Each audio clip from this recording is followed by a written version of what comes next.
You are listening to Hit Play, Not Pause, a feisty menopause podcast for active, performance-minded women. I am your host, Celine Yeager. Each week, I bring you advice from athletes, scientists, researchers, and other experts to help you feel and perform your best, no matter what your hormones are doing. This show is a production of Live Feisty Media. Hello, strong, feisty women. I hope you all are well. So, I came across this week's guest, Megan Eastwood, in our private Hit Play Not Pause Facebook group. I saw she was doing a cool heat training study and I was curious to learn more.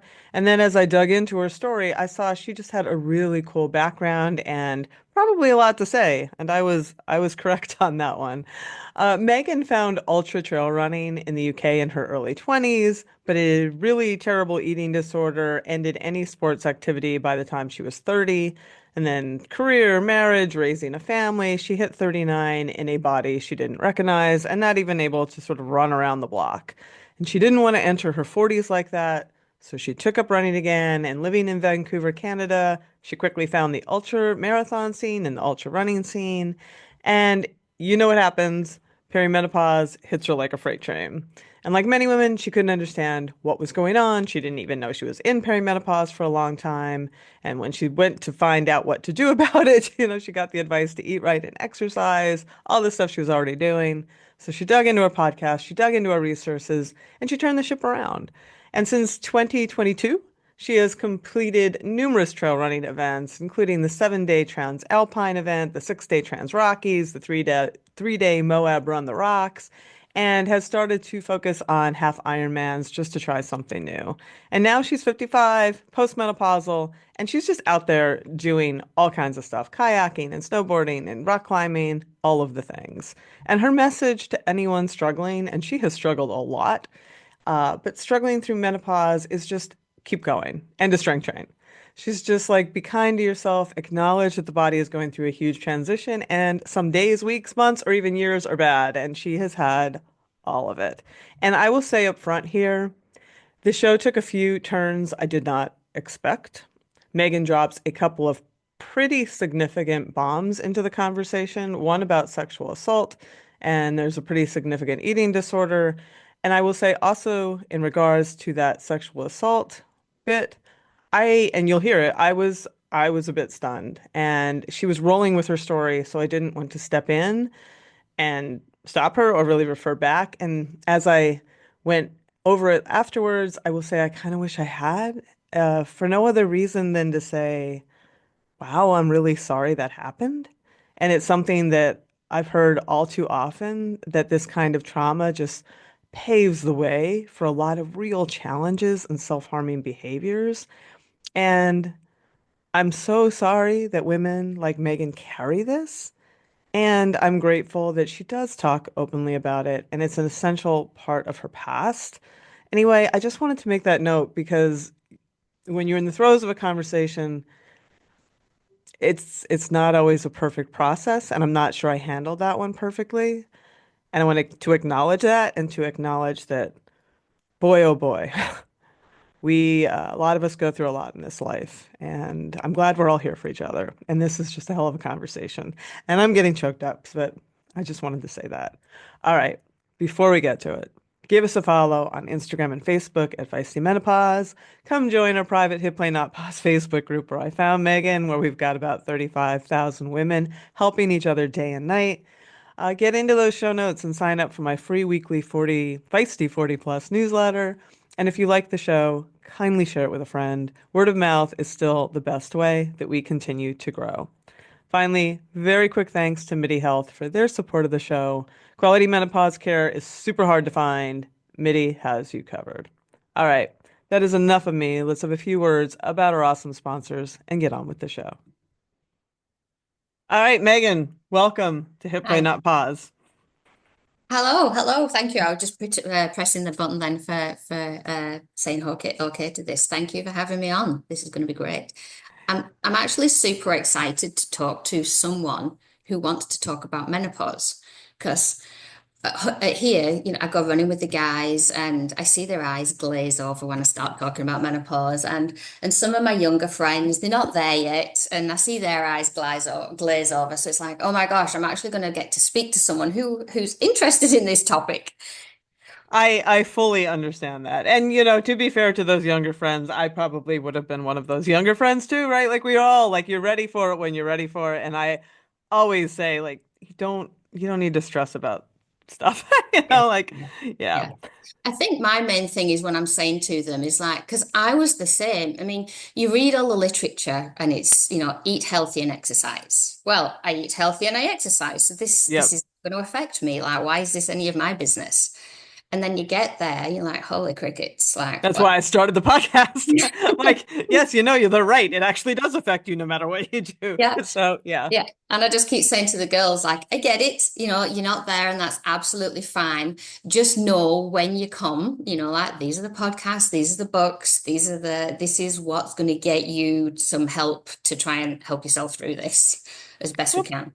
Well, perfect. Well, I found you actually because you're part of our Hit Play Not Pause community, and you were posting, which I definitely want to hear about a heat study because I'm always interested in that kind of research. And then as I dug further, I saw you do these multi-day ultra runs, and you've got this history, and you said that you had considered hanging it up in menopause, but you found us, and things got better. And I thought we have a lot to talk about, so I am glad you're here. You are 54 now, is that correct? Yeah, 55 in a couple of months. And have you always been a runner, athlete? Um, no, actually, when I was at school, I didn't do any exercise at all. So in a small northern town in the north of England, hence the accent, the only sports available were, I call it football, soccer, or Mm. hockey, or netball. And I have no coordination at all. So anything that involves hitting, kicking, or throwing is a disaster. And so I left school with having been taught with the belief that I am not athletic and I am not sporty. Mm. And me and my friend, we lived just south of the Lake District, which is a gorgeous place in the north of England. We're about an hour and a half south. And me and my friend, and we started going scrambling. So scrambling is like rock climbing, but you don't need the ropes Yeah. kind of thing. And there's a lot of scrambling up there. So we'd hike into the scrambles and hike out, and I'd be early 20s then, and I started really getting into that. But in my mind, that wasn't sport and that wasn't athletics. It was just that's what we did. And my running career actually started is we just had our sandwiches at the top of what was it, Scafell. So any English people, the Scafell Peak is the highest peak in England, which compared to Canada is a hill, but Yeah. but for England it's all relative. And we just finished the sandwiches, and there's a pub. There was at the time because this is 30 years ago. There's a pub at the bottom, and we said the last one back buys the drinks. So, boom, we all set off running down the hill and we got to the pub. And I can't even remember who paid, but we just looked at each other and we're just exhilarated. It was just so much fun running down the hill. And so there was a gradual evolution, is that we started leaving the climbing gear at home because that was kind of slowing us down, and we'd kind of walk up and run down, and then we slowly evolved to running up and running down, and that's kind of how my running career started. And it was funny because back then there were no official races, Mm. and of course there's no internet or social media or anything like that. And the races would be a group of people would start at a certain pub in a certain village, and you'd run over the hills to another pub in another village. And you wanted to be quick because if you weren't quick, all the meat pies were sold out by the time you got there.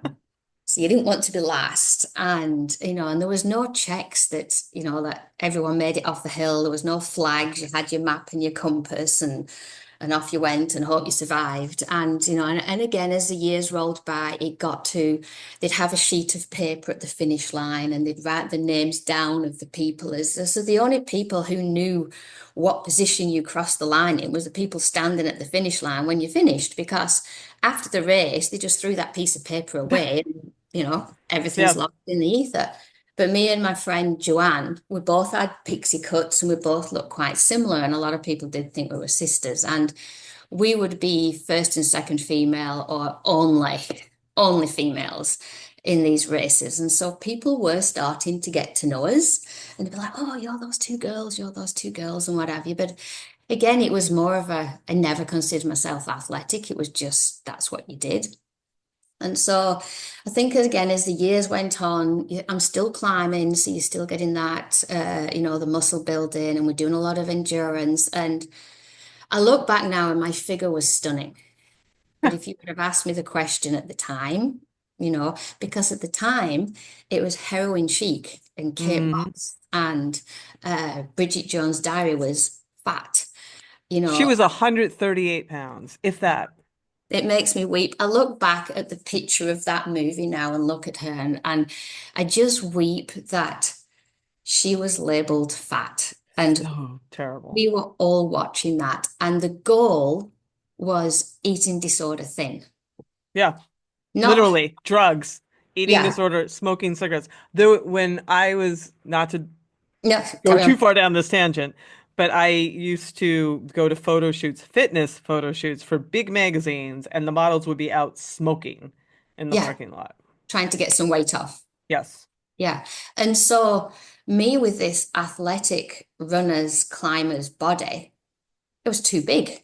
Like that wasn't the goal. And again, I laugh when I say it now, but at the time, that's the world we were living at the time. And so, the inevitable eating disorders start. And Mhm. I did have I did again, not to go off tangent, but there was a really violent rape when I was 19, and the Oh, guy kept me prisoner for 3 days, so on and so forth. And so you can imagine all the trauma that comes from that as well. So, not surprisingly, I ended up with an eating disorder. And then the problem is with endurance sports is you have to eat.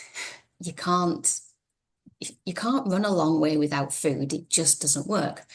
And so by the time I hit 30, I'd stopped exercising. I didn't climb. I didn't run. My hair was falling out, like fillings in the teeth, because I was pendulum between bulimia and hmm. anorexia and doing the um, not diuretics, laxatives, and everything. And then, yeah, so all sports stopped. And I hit 30, and there seems to be something about the new decade where I just like, I can't do this anymore. And I was living on my own. So I moved back in with my mum and dad and said, like, I've got an eating disorder, which they're like, no shit. And I said, like, this is what I'm going to do. Like, this is how you to police me. This is, you got to, like, I'll eat a meal and then I'll excuse myself for the bathroom. I'm like, do not let me go to the bathroom within 30 minutes of eating. If I need to go to the bathroom, I do it before the meal. And sort of got myself back going again. And then I met my then husband, now my ex-husband, my then husband, and he wasn't sporty or athletic at all. And so there was no, kind of, and again, north of England, there's not a lot going on. And then at 33, I emigrated to Canada Hmm. and BC, Vancouver, BC, which is absolutely stunningly beautiful. Sure is.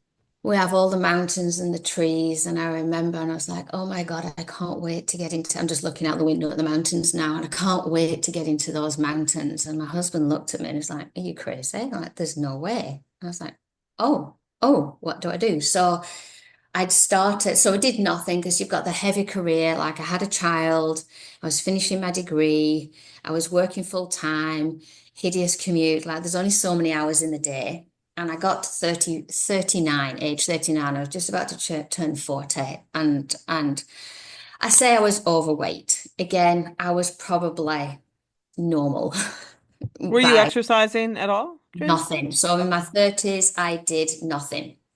So at 39, and I'd read somewhere that you need to get your act together in your 40s, which I now don't believe because I watch these little Instagram videos and I love them. And it's these little grey-haired old ladies that are probably in the 90s. And at the start of the video, they can't even stand out of the chair.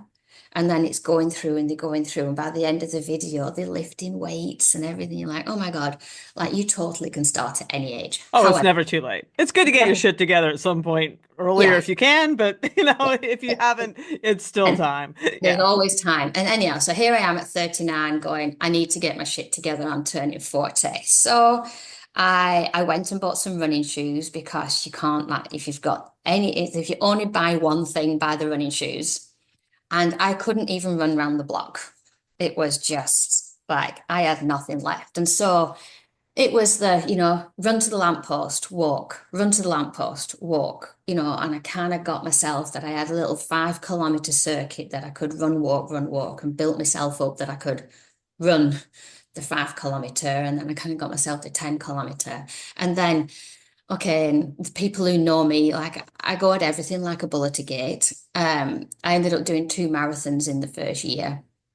I had shin splints and everything because I just went too hard, too fast on a body that was not designed. Not That had, conditioned for it quite yet. Yeah. yeah, yeah. But I was back, and then and then And I part. imagine you weren't lifting or anything at this point. Or No, I've no. never. So, well, we can go there now actually if you want. Someone had recommended the Next Level book, and in the Next Level book, it says that you need to lift weights, and this would be I think 2022, 2023, it was kind of post-COVID. And I was out with a friend and I hadn't even realized, I was just starting to realize, so I'd be 52, 53, and just starting to realize that I was in menopause. I hadn't known until that point because I didn't have hot flashes, and menopause is hot flashes, and I didn't really have them. So then whatever all this is not menopause. But Yeah. until you read the books and you read everything else, you're like, oh my God, I've been in menopause since I was 45. I just didn't know when I went back. And so I was saying to this girl that I was getting to the point where I thought I was going to have to quit running because I can't do this anymore. Like I was circling the drain. So let's put a pin in that because I derailed you a little bit. So you were not lifting at this point where you're getting back into the running, right? No, I'm You're just not. getting back into the running and you go full bore, you're doing marathons, getting shin Yeah. splints, etc. Yeah. Where do you start entering now in hindsight, especially where do you start entering menopause and what's happening? So that would be early 40s. Okay. So I'm running and then I met some people and I started trail running and got into the 50Ks and abandoned road running because trail running is so much better here. And I love the forest and the scenery and just, yeah, the forest is my happy place. Great stress reliever, but no lifting whatsoever. So I carried on through the 40s and not just an average middle of the pack runner. Nothing special, nothing this, that, and the other. And from about 45 onwards, and it was a slow decline at first, and I didn't really think about it. And then I'd say it was as I turned 50, the decline suddenly went like that. And I So when started you say decline, is it you're getting slower? Are you getting injured? Like what's happening? What does that Wasn't mean? really getting injured. I was definitely getting slower, just feeling ill all the time, exhausted, not sleeping. I had a really stressful job, and to be honest, I was blaming the stress of the job. That's what Hmm. I thought it was. And all the things that you get with not sleeping and gaining weight and just absolutely miserable, but nothing that you would say, oh, it's menopause. Right. It's just that I feel like crap and I can't, I just don't have the willpower to do this anymore. Hmm. And it's just like, well, I'm getting old. I mean, you read all these things, I'm 50. Okay, like this is normal. Like this is, and then, I'd be in there's a little health food store around the corner, and these women had come in with grey hair, and their arms would be and you could see the toned arms, and I could see the muscles, and it was like, well, clearly there's a path through, because this is not everybody's path, and I know everybody's different, but there's clearly a path. I Yeah. just don't know what it is. But at that time, I didn't even know I was in menopause. I was Yeah. just getting old and too stressed and too tired and too everything. And I think that's part of it as well, especially in the 40s, is like that's the big career years Yeah. and children's sports and children's everything else. You've got all these things going on, but you're just like, oh, well, it's the job, it's the stress, it's the I don't have time for this, I don't have time for that. And you're not actually sitting and looking and thinking, oh, there's some bodily changes going on here. And there is. Well, and especially like you're saying, which is also why I started the show. At the time, because we're close to the same age, nobody was talking about all these other things being related to menopause. I too also thought like a little belly fat and hot flashes were all I knew, and you don't have your Yeah. period anymore. I mean, that's like it. That's all I Yeah. knew. Yeah. Yeah. And I was having my period. In fact, as I got to late 40s, I was having my period 3 weeks out of every four.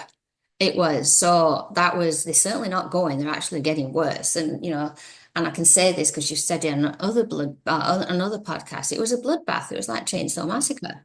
It was absolutely awful. Which now you know is a sign, but yeah, But you know what the weird thing was is I was seeing a female gynecologist for what was going on. So you've got a 48, 49-year-old woman who's seeing a gynecologist who's got bloodbath periods, who's got all sorts going on. She never once mentioned menopause. that's wild. And I was just like, and so again, I just didn't think. Yeah. I just didn't think. You didn't know. And so I was out on a run again, I think 52, 50, 51, 52. I was out on a run with a girlfriend who's actually quite a lot younger than me. And I was just saying that, like, I don't think I can carry on and this, that, and the other. And she said, there's a book you need to read. And it was next level. Well, that's And something. so I got home and I ordered it, and of course it arrives the next day. And I was sitting in bed, and I just thought, and I always just read the first few pages because like just before I turn the light off. Well, I think I was reading till about 3 a.m. because I just couldn't put it down. And I'm saying to my husband, I call him my husband. We don't actually get married until August, but I call him my husband because I think I'm too old to say boyfriend. Um, and I said to him, I finally feel understood. Like, oh my God. And so I messaged my friends and I said, you have to get this book. And I hadn't said what I'd said. And then a few days later, the messages are coming through. I finally feel understood. It's like, Mm, yes, because whenever you go, and you search on the internet for menopause and it comes up like, it comes up like the NHS in the UK or the Mayo Clinic is kind of the standard thing that comes up. And it's always eat healthy and exercise, hot flashes, this, that, and the other. And it's like, there's not all this other myriad of issues. And if you're an athlete who eats healthy and exercises, now what? yeah. Now And what? That's a great question. That's the exact same question I had. yeah, so what am I supposed to do now? And so I got the book and I started, like working my way through some of the things. And so this is where we got onto the weightlifting. So we have is it the barbell? Mm, Uh, we've got like a barbell frame downstairs because my stepson is a big gym buff. And in COVID, when all the gyms shut down, we bought a gym and put it in the basement for him because he goes to the gym every single day. And he's off at university and this thing's gathering dust. So I read that you should be weightlifting. So I go downstairs and I just look at this frame. I don't know where to start. I don't have a clue what to do. So, and there was a couple of dumbbells. I picked up the dumbbells and did a few arm curls, put the dumbbells back down and walked back upstairs. And it's like, oh, okay. Okay, I could go to the gym, but the gym's terrifying. For someone, an older woman who's never been to the gym is so intimidating. And I don't have time. Like, I don't want to lift. I don't want to do this. And now I've got to get in the car, drive to the gym, check in, get back. Like, oh my God, it's going to be an hour and a half for a 30-minute session. And so, and then it's funny how sometimes the world just delivers what you need. You just started that strong. oh Strong. yeah. Yeah, that The was, strong course. yes, I signed up for the first one and then you rolled it over into the strong for athletes or strong for runners or something and kind of just moved into the next one. that course was a friggin' miracle. So it was so good because, and then you even got the little videos to show you what to do. So you get this program that I don't need to make any decisions. I just open up the little Excel spreadsheet, do what I'm told, and if I don't know what to do, I follow the video. And there you go, you've got this program. So I started doing that 3 times a week. And, if you're just going downstairs, it's only 20, 30 minutes. And I would kind of roll it in, and kind of do that and then a bike ride or that and then a run so that like you're already that it's kind of then I don't need to do my warm up because it's all kind of rolled into one. I've saved a bit of time and kind of rolled straight into that. And then here I am. What was that like 2 years ago? Something like that. Sure. We can, Something time like is, time is somewhere around elusive. then. But Yeah. no, I love my gym now. So I don't just do that. And in fact, I don't follow the course anymore. I definitely make sure I do some compound lifts every single session.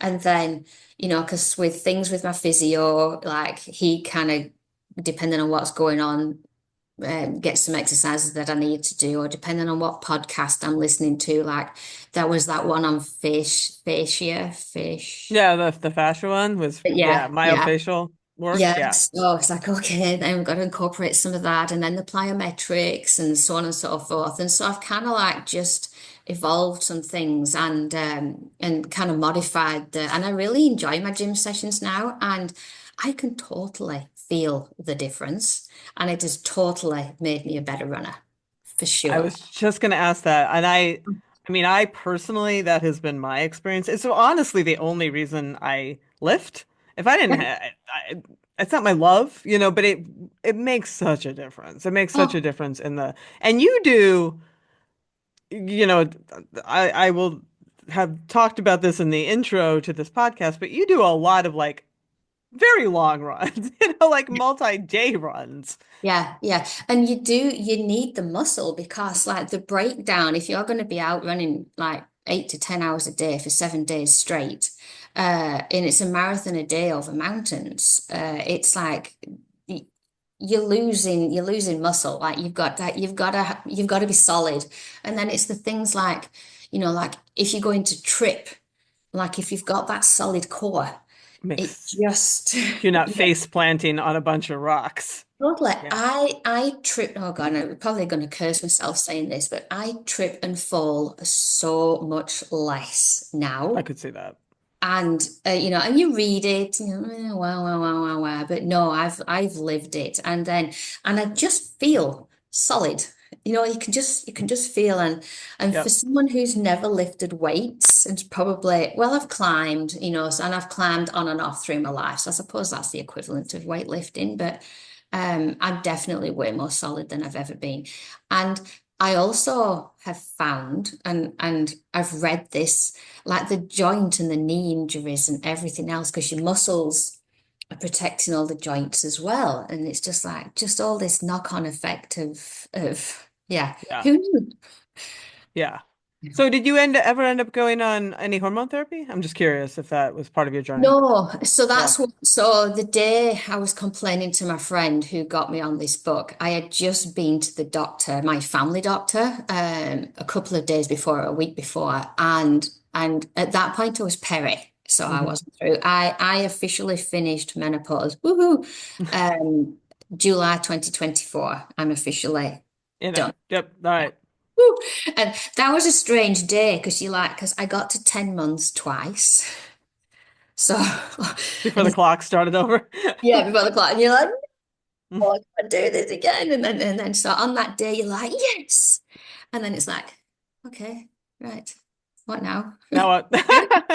All right. Carries on. Next phase. Yep. Yeah. And so, anyhow, so the week before I've been complaining, I'd gone to the doctor to ask for hormone therapy because, like I said, I was circling the drain and I'm starting to realize I'm in menopause. And he said, no, I can't give it to you because you're in peri. I can't give it to you until you're postmenopausal. Hmm. And at the time, I'd not been reading the books, so I don't know A this. lot of doctors still feel that way. That's slowly changing, but go I ahead. know. Yeah. Yeah. And it was an older male doctor as well. Yeah. So, it is what it is. And I said, but I'm really struggling and I'm struggling with depression and I'm struggling with all this, that. And he said, well, I can give you some antidepressants. And I was like, I don't want antidepressants. Like, this is not the way I want to go. And he says, well, and you're going to love this. Um, be grateful because a lot of women have it a hell of a lot worse than you. And I was like, Be grateful. Okay, thank you. you actually just said that to me. Thank And you. so, I'm so glad I came to this appointment. yeah. And Thank God. I just got in the car and I sat there and I was like, I can't believe I just heard this. And then that reminds me of that book, All in Old her head. Head. Oh, oh, I raged when I read that book. It's like, do not, if anyone's going to read it, is it Dr. Elizabeth Coleman? Coleman, she's been on the show. Yeah, Brilliant book. yeah. Brilliant book. It was because of the show that I read the book. Don't read it before bed because you can't sleep when you're It makes angry. me so mad. Yeah. Yeah, I'm I was so mad. raging. And so as I'm reading that book, and then it was after the doctor's appointment, and I think back to this doctor's appointment, and I'm like, well, of course, this is how it is because this is how we've got to this point. Yeah. It is what it is. So, and then anyhow, so he said no, and then I started reading the books and I started trying the things, and the things were working. So I thought, well, let's just carry on this path and let's just carry on this path. But I have a question, and I don't know whether you can answer this or not. This is because I'm never saying no to HRT. I'm just saying no as of January 2025. I'm no, but who knows? My question is so for example, I have underactive thyroid and I will be on thyroid tablets for the rest of my life. Hmm. If you go on HRT, which is also a hormone, like thyroid is hormone replacement, HRT is hormone replacement. Are you then on HRT for the rest of your life? It kind of depends. I mean, that is an ongoing form of investigation. And I will say that right now, the party line, and when I say party, I mean the Menopause Society, is pretty much you don't have to stop unless there's a reason to stop. Okay. So you can Oh, be on it for as long as you care to, unless there is some sort of intervening health condition that, comes in and you're like, okay, we need to get you off of this for whatever reason. So that has been a sea change in how they used to think about it. okay. Okay. Um, and it really depends on what you are want out of it and what you are getting out of it, right? So I didn't use it myself during perimenopause, and I haven't even been on a year. When did I start? June. I was just getting hot flashes that were annoying, and I do the show, I talk about it all the time. I thought, I can at least try it because that at least that informs me. It gives me more information about this process, and that's Mm, good for me. It's good for me professionally and personally. mm, And it's never an all or nothing. My doctor was clear. She said, if you don't like it or it's not doing anything for you and we adjust the levels and it's still not getting you where you want to be, you can stop. You don't have to stay on this forever if you don't want to, or you can. And I took a little bit. I tried the fem ring, and that was too much for me. I was nauseous. I had headaches. I was having more hot flashes. I thought this is not what I know you have to like be patient, but I'm not so patient. So I pulled the mm, ring. And then another doctor suggested a very low dose gel and sort of the minimum doses of estradiol gel and a progesterone, oral progesterone. And within, I'd say maybe about a month or so, the hot flashes pretty much disappeared. oh, And which is pretty much all I was after. Everything else is good. I sleep like a stone. My bones and arteries and all of that are good. So I myself am just going to just take it year by year and just see how I mm, feel, how it goes. I mm, if I get just tired of filling prescriptions. I mean, a lot of it is just there's a laziness factor about it, just like another thing to yeah, refill and carry with me when I travel or go bike packing or whatever.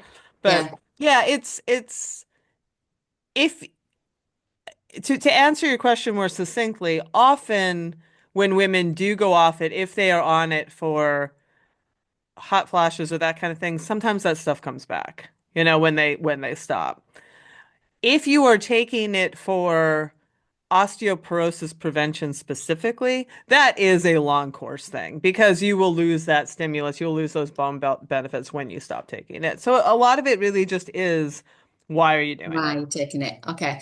Because that was part of the reason of not taking it is I've got this far and, with all the downing of the hormones and everything that goes along with it, I've got this far. If I start the hormones and then bring myself back up here, if I come Yeah, off them, I'm you not might going to not. Yeah, I hear what you're saying, but you also might not because it isn't. That's why there's such this push to stop calling it hormone replacement, but that's never going to happen. So I have kind of given up on that because you're not really replacing. You're not going back. You're never going to replace your premenopausal hormonal milieu ever because it's more than just estradiol and progesterone. It's a whole dance of hormones. But Mm, you're giving yourself a baseline that is higher than what it is typically post menopause. And that being said, it doesn't go to zero for everyone. So that's why it's just so individual. It's such an individual decision. yeah, yeah, yeah. So I'm in the category of never say never, Yeah. but I that mean, this have you done bone density? I mean, I would look at all of that. I would look at my Yeah, bone density definitely. and And that was, again, it was one of the things on the chat is I did a post of I just deadlifted my own body weight and I was super happy. And then the day after, I went and got a DEXA scan. okay, cool. And so, because, with the eating disorder through the 20s, Yep. 'cause it was on one of your podcasts, it's like, oh God, yeah, I'm totally in that category. And then the other thing um, because I was doing the weightlifting, I was like, well, okay, I'm gonna gain weight because I'm weightlifting because I had this thing that was going to be a hell of a lot easier to put muscle on than it actually is. So, you're going to be gaining weight. Ha, I've gained 2 to 4 pounds of muscle in 6 months. Like Which is great, is it? actually. Okay, Yeah. It's not easy to put on muscle, and that's actually not okay. that's no, that's I think you should give yourself a little pat on the back for that. Because when That's I great. Googled it, it said putting on £4 a month is pretty standard. I'm assuming that's aimed at men then. Where did you see that? Well, it's Dr. Google, so of Oh course. yeah, no, I don't know which Dr. Google that was, but that's Okay. not for us, my friend. No. I know, definitely not. So I was like, no, it's and so anyhow, so I bought one of those scales that measures the fat and the muscle. So it's like, okay, as I'm gaining weight, I can see that it's muscle and not fat and not start on the whole eating disorder Right, journey. right, right. And this scale was telling me I was gaining weight, but it was fat, not muscle. And so I was like, what am I doing wrong? And so it was like, go and have a DEXA scan. Ignore the scale's wrong. And my friends and my husband wanted me to throw the scale out. And I'm like, it's not the scale I can see. I can actually see. It's not the scale. I'm gaining fat, not muscle. Um, I'm going to have a DEXA scan. So, and this was the day after that I posted this thing about the deadlifting my own body weight. I was destroyed. So, well, one thing, the DEXA scan, I have above average bone density. Oh, So, that's good. yay. Oh, that's great. Yeah, That's and I'm great happy news. about that. And I kindly guessed I would because the number of times I've face planted and not broken anything, like should have totally broken things by now if I had issues. So I wasn't too surprised at that, but I was destroyed because the DEXA scan said that I was carrying even more fat than my scale was carrying. And the kicker was I was actually at the bottom level, and the guy, because I think the guy in the office just saw my face full. And he said, oh, I was just at the bottom of the dangerous levels of visceral fat. And I was like, that's the organ fat, Yeah, isn't it? Yeah. hmm. And I was like, how can I be like, I'm training for a half marathon, I'm weightlifting. I have a primarily plant-based diet. I run for hours and hours and hours. How can I be at the bottom of this dangerous level of visceral fat? And I was just destroyed. Uh, and so again, the world giving you, what you need. Um, Hang on, I'm just gonna have to pause because my Okay. battery's about to die. I Oh don't yeah, know we don't want that. things put out. I'm just noticing. Okay. I don't know. It's plugged in, so I don't know why it's dying.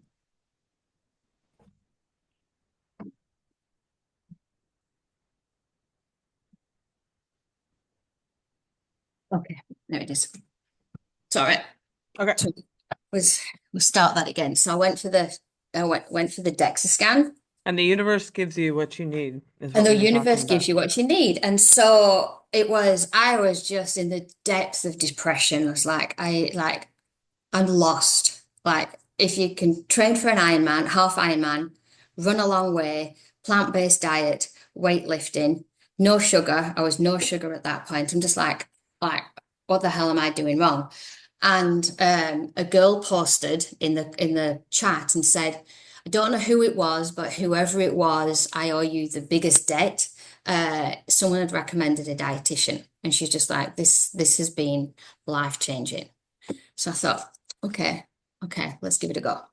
And so I put on the chat looking for some dietitians. And with the regulations between Canada and the US, for some reason, people and dietitians in the US can't treat Canadians. And I don't really understand why. And someone had recommended Tactic Nutrition. Oh, I love them. I absolutely love them. And so they'd been on, Meredith has been on your podcast.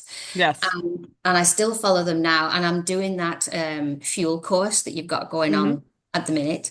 And so one of the daily emails that we get is like, change your social media feed. And one of the people you recommend is Tactic Nutrition.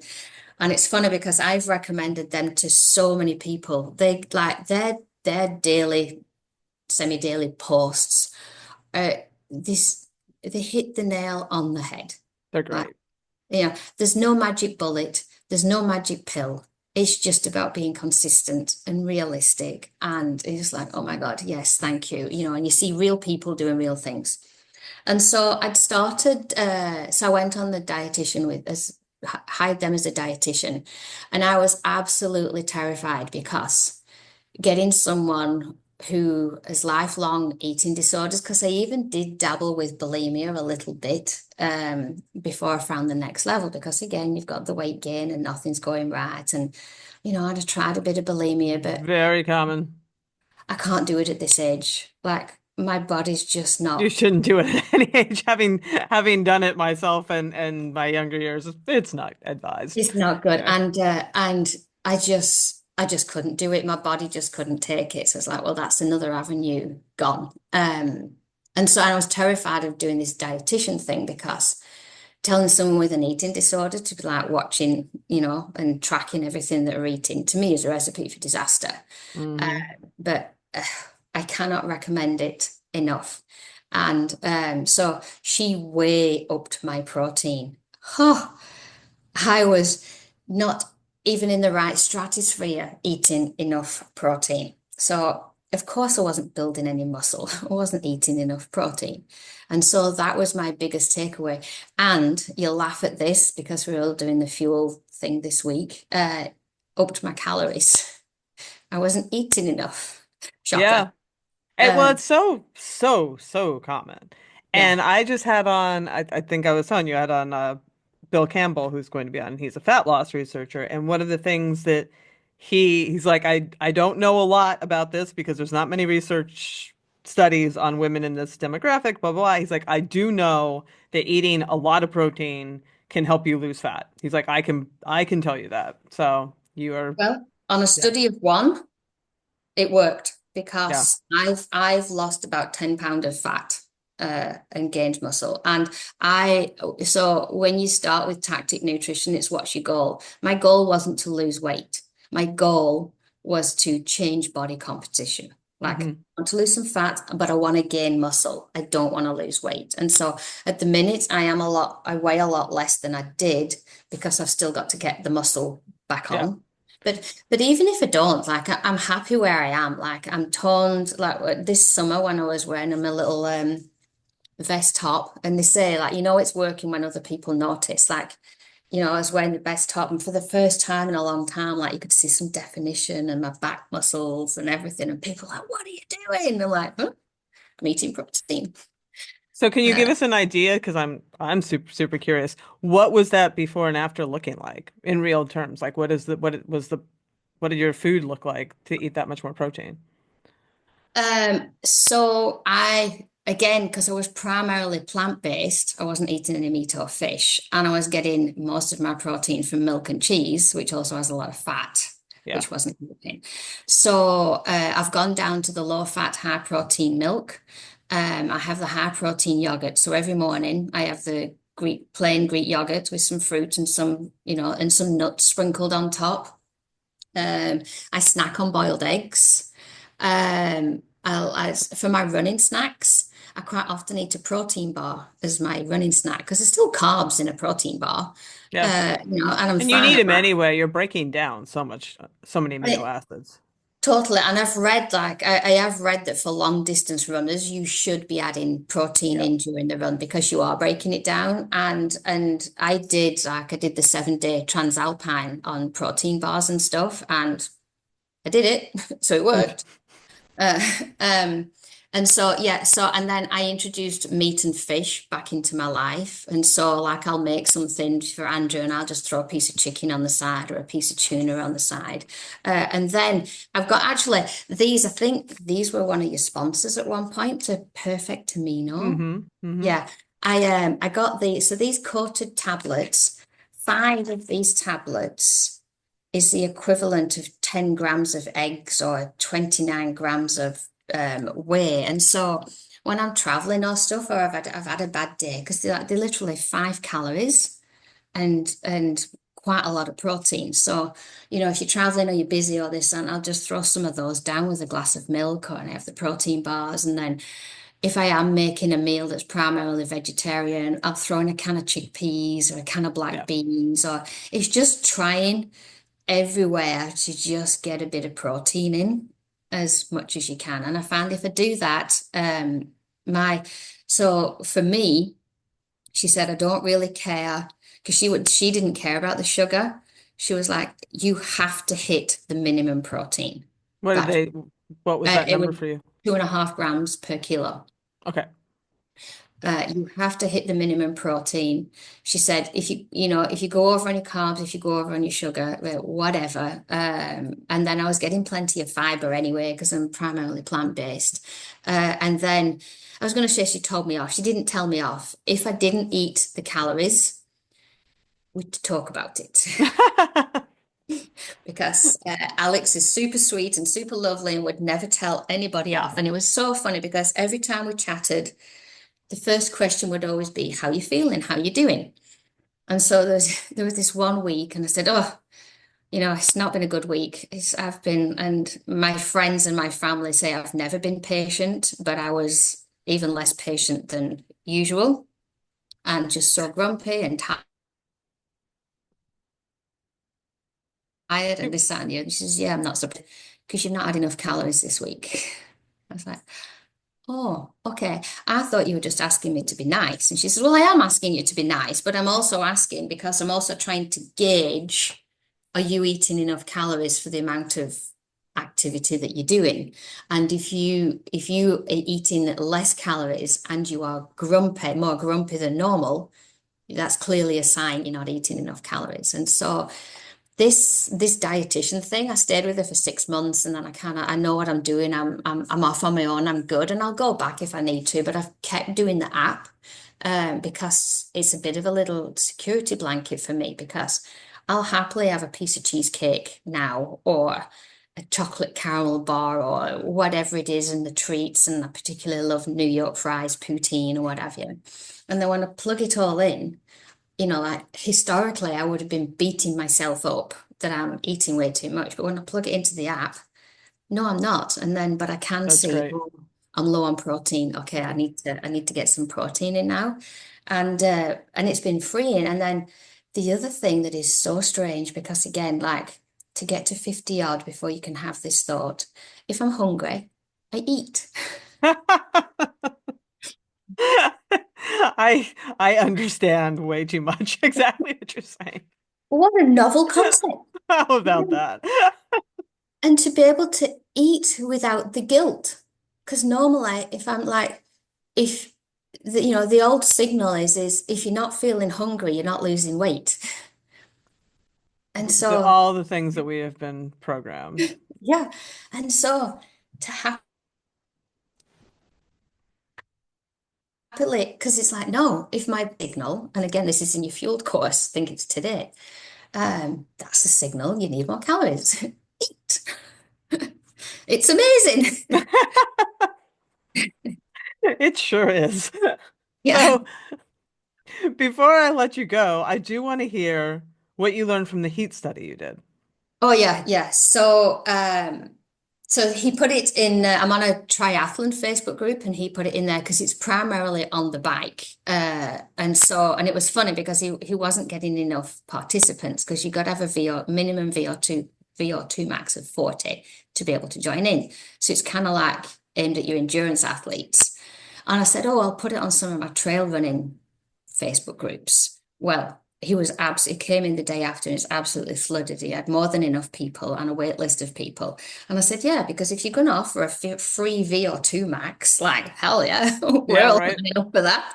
And so yeah, so what it was is, and of course, this was the first heat study done on women, of course. So they've done heat studies on men and shown that just like with altitude training, there Yep. is fitness increase. So the Yep. question was, is it the same in women? So you go in and it's a 5 week course. So you have your lab test and the heat training test. So and they're doing all sorts of blood and breathing into bags and various other things. And then you do your VO2 max, and then they put you in a heat chamber on a bike. And I can't remember, it's 35 or 38 degrees. And yeah, hot. And he's got the kettle going because they want it to be all humid. It's miserable. And you got to bike 20 kilometers as fast as you can. Oof. And he said, don't go out too fast. I'm warning you, don't go out too fast. Do the first 10K steady, and then towards the end, if you've still got gas in the tank. Because the really interesting thing is I set my cadence, I set my gears at a certain gear, and then I could see the cadence on the thing, and I stayed the same speed all the way through. Yet my heart rate was going up and up and up because, of course, the body's trying to dissipate the heat. Totally. And it was fascinating to watch. So yeah, so that was day one. Then you go home and 5 times a week you do 50 minutes and I'll put it on the Facebook page. I'm just waiting to get the results, and then because so many people wanted the results, and I will post it. Um, you've got to cycle at 35 to 45% of your maximum wattage and keep your heart rate below 75% of your max heart rate.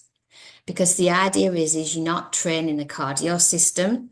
That needs to be not stressed out. You're training the heat system, not the Interesting. cardio system. So it's like you're not going balls to the wall.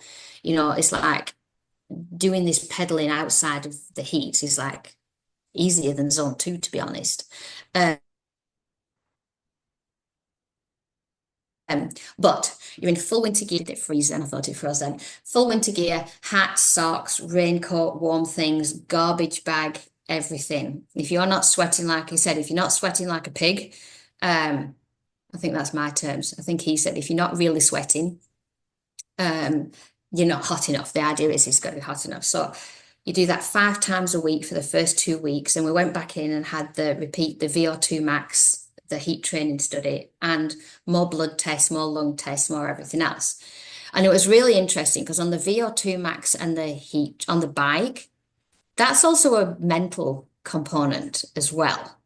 But your blood and the lung and this, that, and the other is total biology. Like you can't do that. And so everything went up. I improved my VO2 max. I knocked time off the heat training study. My blood volume went up. My red blood cells went up. Everything went up. And then the second half was 3 weeks of doing the same thing 2 or 3 times a week, with the idea is that should maintain. Right. And I said, were people maintaining? And he said, some people were maintaining, some people were increasing, but the goal is to maintain. And so I haven't got my results back yet from the end of that. So my VO2 max basically maintained, but I got faster again on the bike.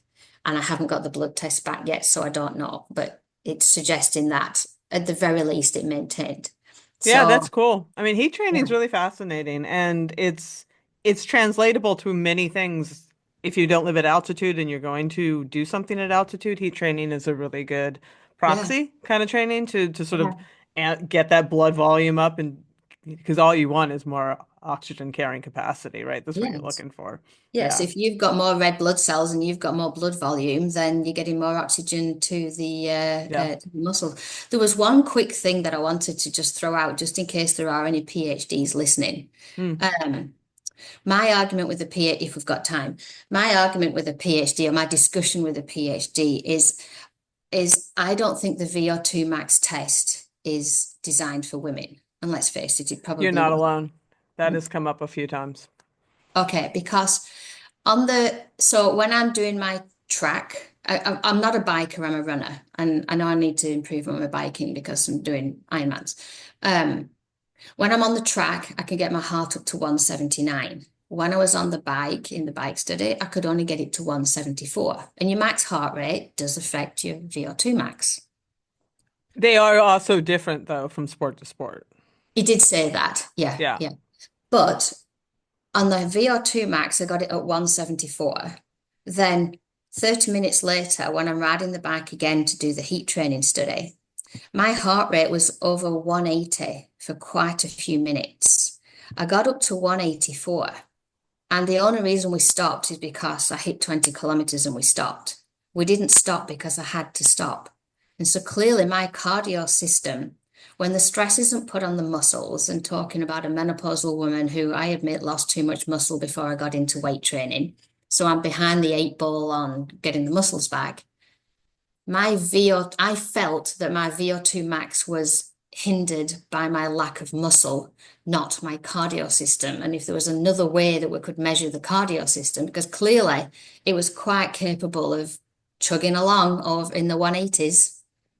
Yeah, there's a lot, there's too much for this show to unpack there, but there are that is out there in the research sphere looking at whether or not the protocols, which as with everything were designed for men by men, Mm, are actually applicable in the best way for women. And the answer seems to be we probably need some other ways of measuring stuff. So that's a very good observation and maybe something I'll dig into for another show.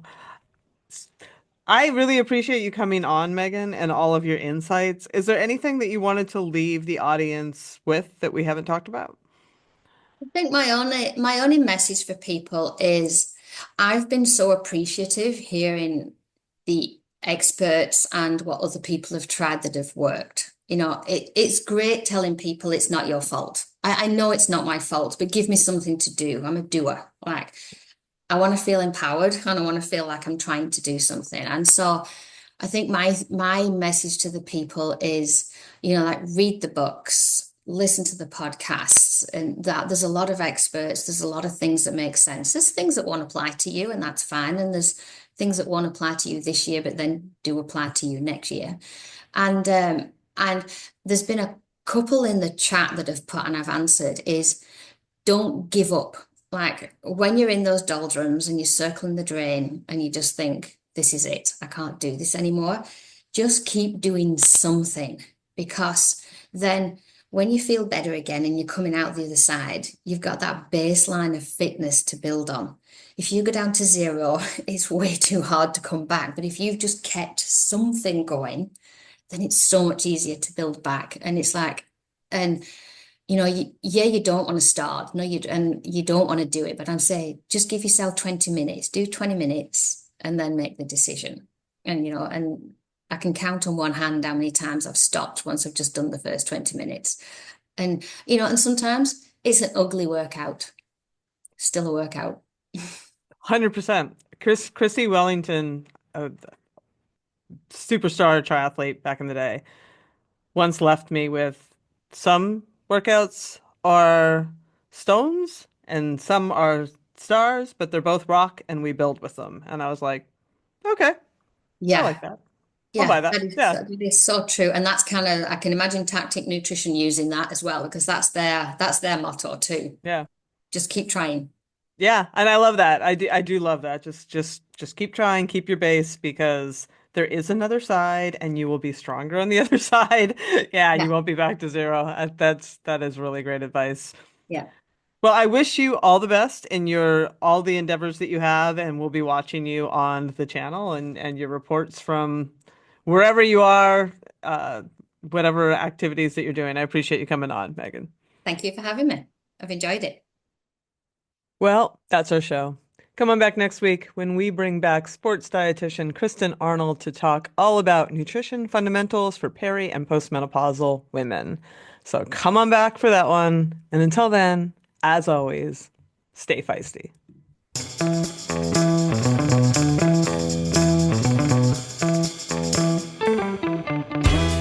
You've been listening to Hit Play, Not Pause, a feisty menopause podcast for active, performance-minded women. I'm your host, Celine Yeager. The show is edited and produced by the strong, talented, and amazing women at Live Feisty Media. Follow us on social media at Feisty Menopause, and please help us spread the word. Screenshot and share this episode on your social media channels with the tag @FeistyMenopause. Share the show with your friends, and please subscribe, like, review, and rate this show wherever you get your podcasts. Word of mouth and good reviews make it easier for other listeners to find. Thanks for listening, and as always, stay feisty.